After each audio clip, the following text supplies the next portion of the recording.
జీతం పెరిగిందా? కంగ్రాట్స్! వెంటనే కొత్త కారు బుక్ చేస్తున్నారా? పెద్ద ఇంటికి మారుతున్నారా? అయితే ఆగండి. మీరు చేస్తుంది ఎంజాయ్మెంట్ కాదు. మిమ్మల్ని మీరే పేదరికంలోకి నెట్టుకొస్తున్నారు. జీతం పెరిగినప్పుడు అలా ఖర్చు పెంచడం అనేది ఒక ఉచ్చు, ఒక ట్రాప్.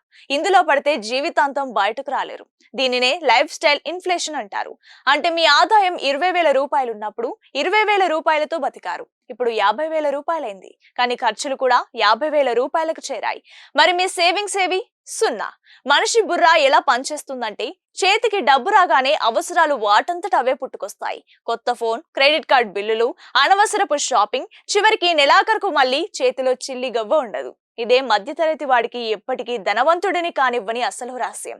మీ జీతం పెరిగిన విషయం మీ ఖర్చులకు తెలియనివ్వకండి. ఉదాహరణకు, మీ జీతం 10,000 రూపాయలు పెరిగితే ఆ 10,000 రూపాయలు మీకు రాలేదనుకోండి, దాన్ని వెంటనే ఇన్వెస్ట్ చేయండి. పాత జీతంతోనే బతకడం అలవాటు చేసుకోండి.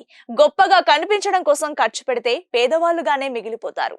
ఇలాంటి ఫైనాన్షియల్ సీక్రెట్స్ కోసం చూస్తూనే ఉండండి కొలుకురి 24/7 న్యూస్ టీవీ.